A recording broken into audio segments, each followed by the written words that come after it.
Hello, everyone. I'm Paris Fox, and I'd like to welcome you to 12 O'Clock High, a podcast on business leadership with Tom Fox, hosted by Richard Lummis. Hello, and welcome to another episode of 12 O'Clock High, a podcast about leadership. This is Richard Lummis. I'm here with Tom Fox for another discussion on how to improve our leadership skills.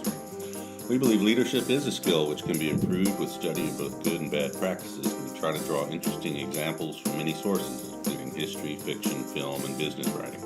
Welcome back, Tom. Thank you, Richard. Today's podcast veers a little bit from what we normally discuss. The February 12th and 19th, 2018 anniversary issue of the New Yorker magazine contains an article by David Gran, who wrote The Lost City of Z, among other things. It's titled Alone on the Ice, about a man named Henry Worsley's Antarctic expeditions, which culminated in his attempt to cross the continent alone and unaided. The leadership components of the story will be limited to his previous journeys, which Worsley took with companions, and also his hero worship of Ernest Shackleton from what I would consider the golden age of polar exploration, the first 2 decades of the 20th century. Shackleton is an absolutely fascinating character and worth a podcast of his own. His most famous voyage, the 1914-16 Endurance Expedition, has given rise to its own genre of literature on leadership, toughness, and, endurance. But Worsley's a fascinating case study in toughness and what appears to me to be obsession. Tom, where do you want to start with this article? Oh, by the way, spoiler alert, you might want to read the article before listening to the rest of the podcast. So, Richard, I too was struck by this article in the New Yorker. It's a hugely long magazine piece, long-form journalism at its absolute finest. 20,000 words. I read it several times. Unfortunately, probably to my chagrin, I had not heard of Henry Worsley before I read this article, but it was an absolute fascinating article. I love obsession. Not that I'm OCD, but I love obsession. I love movies about obsession. I love articles about obsession, and this certainly was about obsession. But the more, as I read the article and began to research Worsley and Shackleton, whom I was aware of prior to this time, I became convinced that their leadership lessons, and their leadership lessons both from Worsley and their leadership lessons from Shackleton. And so I thought it might be fun if we could explore this, no pun intended. I know also of your small interest in this area as well, and certainly your well-versed knowledge in polar explorations, and it might give us a chance to really review some of the successes and failures of polar explorations going forward. So really I thought a lot to unpack here, and it will give us, I think, a chance to really have some fun today. Yeah. Well, Worsley was, his background was he was an SAS officer, and of course the British SAS training is notoriously difficult and frequently results in the death of the participants. In fact, one of the quotes in Gran's article is from an SAS instructor, where he says, "Death is nature's way of telling you that you failed." Yes. Yes, indeed. And the other part on Worsley is he is actually a descendant of one of the men who went with Ernest Shackleton on Shackleton's abortive attempt to his own attempt to reach the South Pole.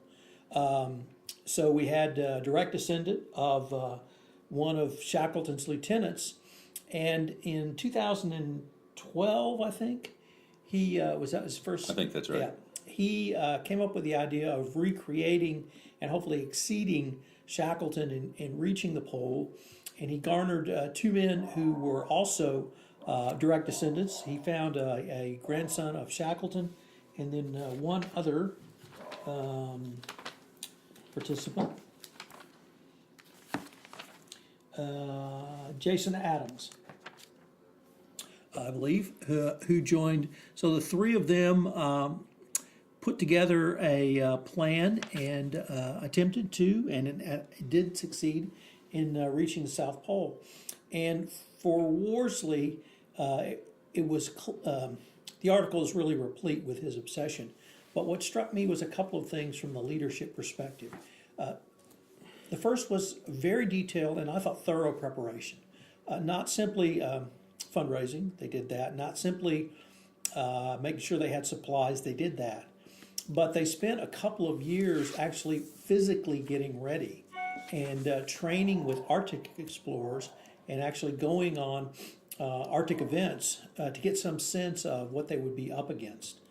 So I was very impressed with their preparation for this trip. They did, I think we'll touch on a little bit later, some of the other explorers who we found out also made these traverses across the Antarctic continent, and there's, as always, a controversy about who was the first, who was the best, who should get the credit. But these gentlemen decided to do it with hauling their own packs, with not being aided by sails, which apparently is certainly not cricket, at least in the English mind. And dogs are no longer allowed on Antarctica, which I did not know. Non-native animals are no longer allowed, other than humans, are no longer allowed on Antarctica. So that's also, we learned about that. So they couldn't take sled dogs, which was Roald Amundsen's main mode of transportation, when he actually made it to the South Pole first. So a lot of preparation by Worsley, and he either, I guess we would say, evolved, and the other two really kind of let him or suggested he really be the leader. And I think that makes sense as a military commander, and certainly as an SAS commander, that you might deem that person worthy of being a leader in this type of expedition. Yeah, and you're right. And one of the things with throughout the history of polar exploration is the issue of preparation. Shackleton was actually not terribly good at that. That was one of his flaws as a leader, I think. And Scott, I think, was underrated at it, although Amundsen was clearly the best. So what I'd hope to really do here is, at least today maybe, is explore a little bit of the lessons of Shackleton, because Worsley, in addition to his obsession, I think we clearly had hero worship to a degree that you don't really see in the modern day. Yeah. And at least perhaps outside of groupies in the rock and roll world. Henry Worsley, just obsessed about Ernest Shackleton. And if there was ever a byword of what would Jesus do, for this gentleman, it was what would Shackleton do.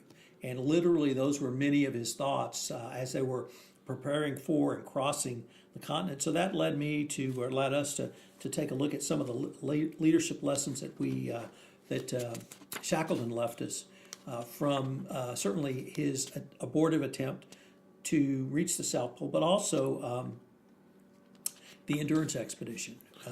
Yeah, for those of you who don't know, Shackleton was an ex-merchant marine officer from England, and he was actually one of Scott's sub-lieutenants on the early Scott expeditions, and was sent home with scurvy for ill health. And as a result, he and Scott butted heads several times, and that's an interesting aspect we should probably discuss in a subsequent podcast. But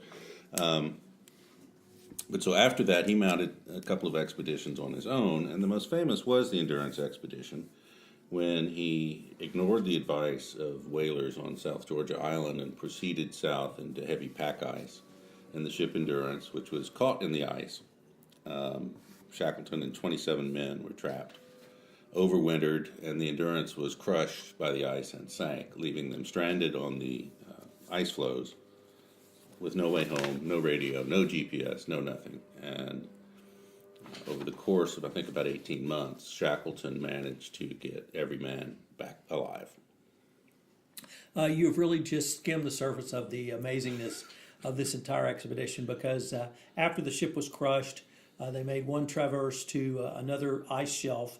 At that point, Shackleton realized that they were going to actually have to go seek help, and he and I think 8 other men in an open boat sailed 800 miles to South Georgia Island. They were landed on South Georgia Island, unfortunately on the wrong side of the island. They had to traverse across the island and to reach the whaling station. And Shackleton then returned to rescue the men he had left from the trip to South Georgia Island, who were on the other side of the island, and then sailed back to save the entire Endurance crew. And that story of his traversing 800 miles in an open boat, dead reckonings, and getting back to the Antarctic continent to rescue his entire crew really goes down in the annals of truly great exploration stories. Certainly, your point on his dismissing the concerns raised by the South Georgia Island whalers on his inbound voyage to the Antarctic are well worth noting, but his ability to change the goals. There was a woman, Harvard Business School historian named Nancy Cohn, who wrote a really interesting essay in the New York Times and gave a podcast on the Harvard Business Review podcast about Shackleton that I found in researching this article. And she said one of the first steps of a leader was that when the goal changed, when circumstances changed, the goal changed. And whereas Shackleton's first goal may have been for the glory of being the first to the pole, when it became not a rescue mission, but a survival mission, he actually was able to change his leadership style and refocus his efforts on getting all of his men home. And that was a key first decision he made. I was also struck by her use or quotation of the novelist David Foster Wallace, who said, real leaders are people who help us overcome the limitations of our own individual laziness and selfishness and weakness and fear and get us to do better, harder things that we could not ourselves do on our own. And certainly that was what Shackleton was able to do with his men. He didn't do this by essentially beating them into submission, but he used it with a variety of techniques. What today we would call emotional intelligence. One of the things that struck me that Shackleton used is one theme that we have continually seen from great leaders in this podcast series, Richard, and that is listening. That Shackleton would listen to his men, and he would listen to their concerns. And this is while being either trapped in the hull of a ship that's being crushed under a sea of ice or out on the open ice after the ship had been crushed. So the leadership lessons that Shackleton utilized, one of the commentators we researched listed, I think, 7 of them, which were honesty, that Shackleton was brutally honest about the expectations of the expedition, particularly after they changed. The team was a cohesive group of 28 members of a multinational team. Shackleton was certainly decisive. He made a decision and stuck to it. He was inclusive in that he would constantly seek opposing views and he would listen to others' viewpoint. One of the things that Shackleton was able to do that many people who move to an initial leadership position have trouble with is delegation. So as a commander, Shackleton could order and did order and then had the men do the work. Obviously, he was able to improvise throughout the endurance ordeal to the changing conditions, and faith. And I don't think that is really in the term of a deity or divinity faith, but faith in oneself, and faith that you as a person can make a decision, execute that decision, and have that decision lead to a positive result. And I was interested particularly in the word faith, because I don't think that's something, certainly not something we've explored on this podcast series, and I'm not sure there's a lot of leadership literature which focus on that word because it's so associated with a religious meaning. Yeah.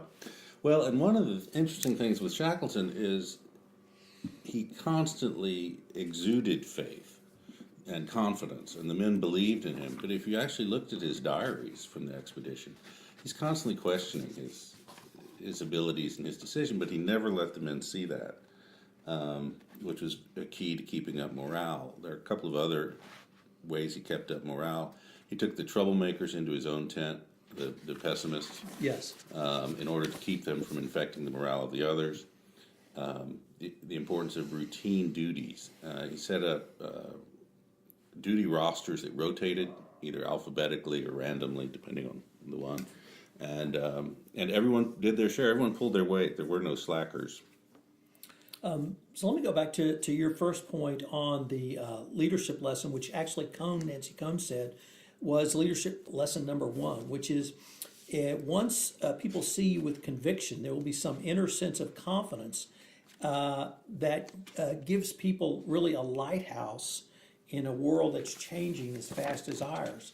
And the Shackleton expedition, this was 14 to 16, so this was over 100 years ago, and I think that's probably even more true today. And so a leader showing that kind of faith, leading to that kind of confidence, not overconfidence, but a faith that we will succeed, I think is also something that is equally critical. Yeah. And this whole story is full of so many wonderful little vignettes, but you talked about honesty. And one of the articles starts with the help wanted ad that Shackleton put in the paper before the expedition. And it says, "Men wanted for hazardous journey, small wages, bitter cold, long months of complete darkness, constant danger, and safe return doubtful. Honor and recognition in case of success." So I think that was a pretty good help wanted ad in terms of honesty.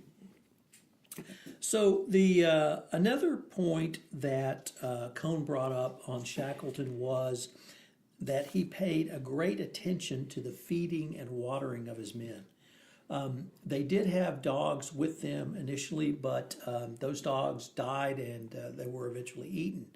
But for significant events such as Christmas, Easter, Boxing Day, other national, I guess Waterloo Day, they would actually catch some penguins, kill them, and cook them up. They had a supply of liquor that they would get a dram or two, or at least a shot or two, so that there was a clear attempt to feed his men, not fet them, but feed them and give them food and water, not as a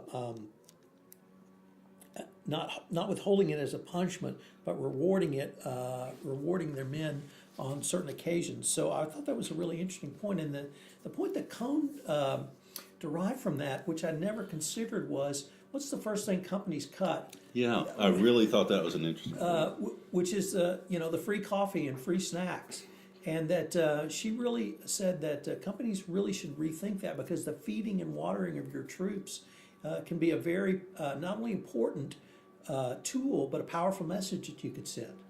Yeah, I thought that was a great point. The other thing that one of the articles pointed out was there were instances where everyone's cold, they're working hard, and one person is obviously beginning to fail, and Shackleton would stop and have hot chocolate served to everybody. So it avoided embarrassing the guy who was starting to fail. It also probably meant everybody else was on the edge of failure. But it was also another way to jointly reward them and keep them going. And I think you could treat that as a metaphor. I mean, there are times that just something like praise will help serve as food and water. The 2 points I drew from that exercise or that example, Richard, were certainly the giving of sustenance was extraordinarily important, but the manner in which he did it, which was he would have all the men have hot chocolate. Right. So none of the other men might know who was lagging or who was failing behind, although I suspect that in such close quarters they would know. Nevertheless, this meant that Shackleton was not singling out anyone for detrimental conduct or demerits or any other negative critiques, and I thought that was equally important as well. Yeah, for special treatment. Yes.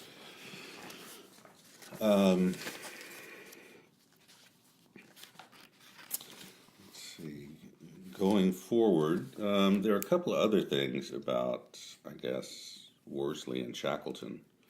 And Worsley is described as a man out of his time who believed in the ideals of courage and sacrifice. And then there were several articles we looked at that challenged some of that and basically accused him almost of masochism, of making the job harder than it had to be. And I thought that there were leadership lessons in that too, that in polar expeditions, maybe, well, it's an interesting problem, because in order to be first now in the modern world, you have to do something really strange and really dangerous. But is it the case that these people sometimes made things harder than they had to be? Well, I thought about it perhaps in another way, And without revealing either of our ages, I will say that triathlons came into the fore where we were in high school. And one of the things Or that, perhaps a little after. or perhaps, one of the things that struck me early on was that people who were accused of, or people who competed in triathlons were accused of being masochists, were accused of trying to push themselves not to their physical limit and pass, but trying to induce some sort of physical pain for whatever psychological reasons. And I heard people actually interviewed on that topic. Now, triathlons are, I guess, mainstream. Yeah. And you have, I wouldn't say weekend warriors because you have to commit a significant amount. Nevertheless, kind of regular people can do those. And the lesson I draw from that is you're always going to have the leaders in any extreme physical activity are going to be those people who are willing to push themselves and who are willing to test their limits, whether that be psychological makeup, whether that be some hole in them they're trying to fill, whether they're just competitive people. But as they lead those efforts, then it becomes much more mainstream. I used to canoe and raft a fair amount, and the scale of rapids is a 1 to 5, and a 5 being the highest or most extreme.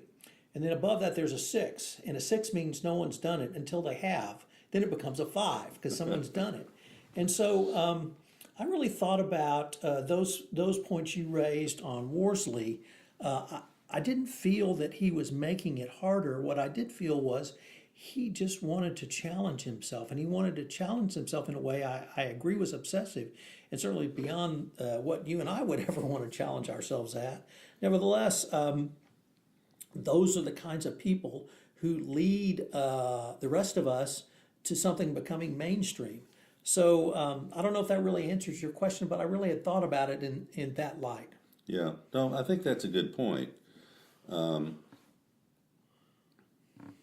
And I guess one of the other things that really struck me about this is to what extent does all these things need to be read with a critical eye, of course, and the awareness that hindsight will always color our perception, but where was I going with that?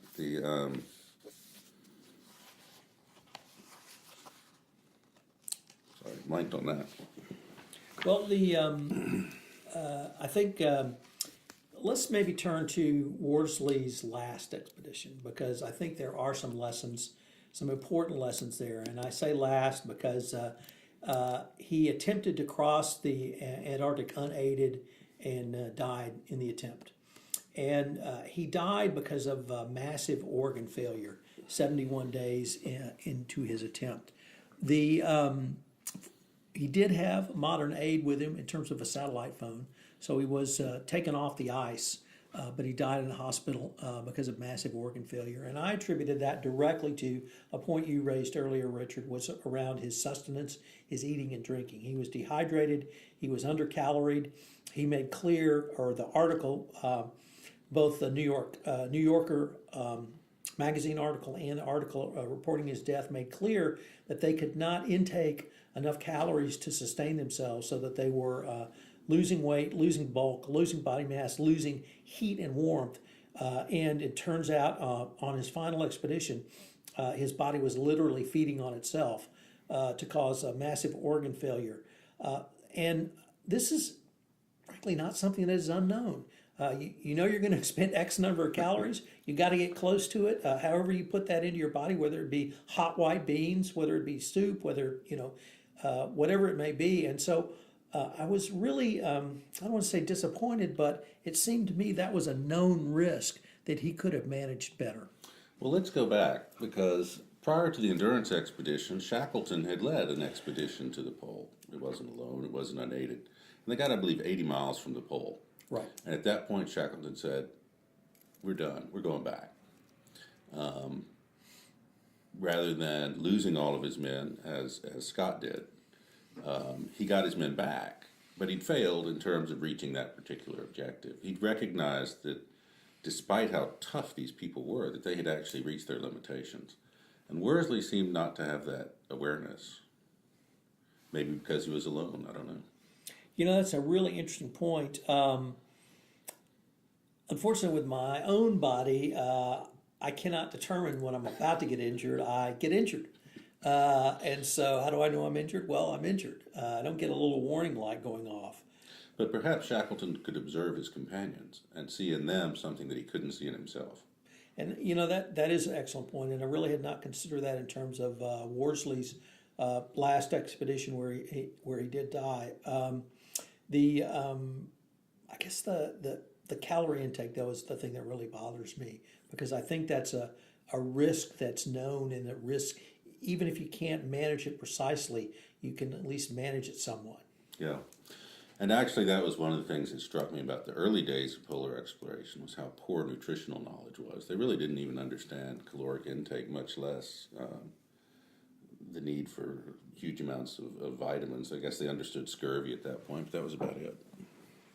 So, Richard, I was just incredibly gratified to read this article in the New Yorker. It opened up a history of individual endurance and exploration. I had some knowledge, obviously, of the pole and Scott and Shackleton, but it really opened up a world for me to explore and for us to explore on this podcast, because I think there were really some significant leadership lessons. Certainly they were in extreme conditions. Nevertheless, the Shackleton expedition is considered used as a case study in the Harvard Business School and other business schools.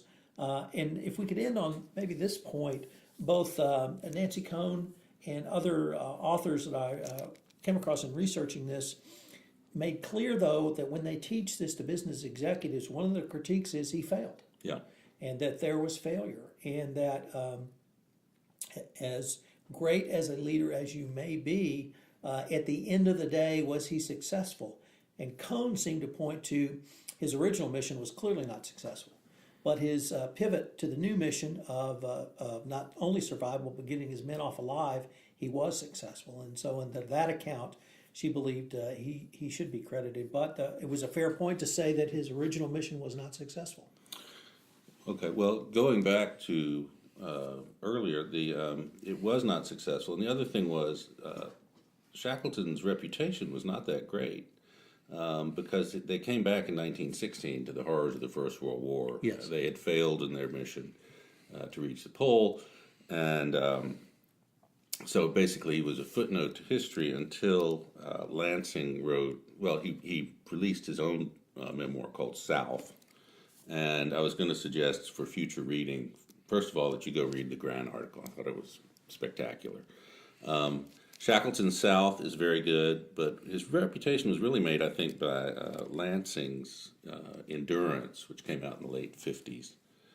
My personal favorite of the polar memoirs is called The Worst Journey in the World by a man named Apsley Cherry Gerard. But I think we'll be coming back to polar exploration in some subsequent podcasts. I think we will. It's been a lot of fun. All right. Till next time, it's 12 o'clock high.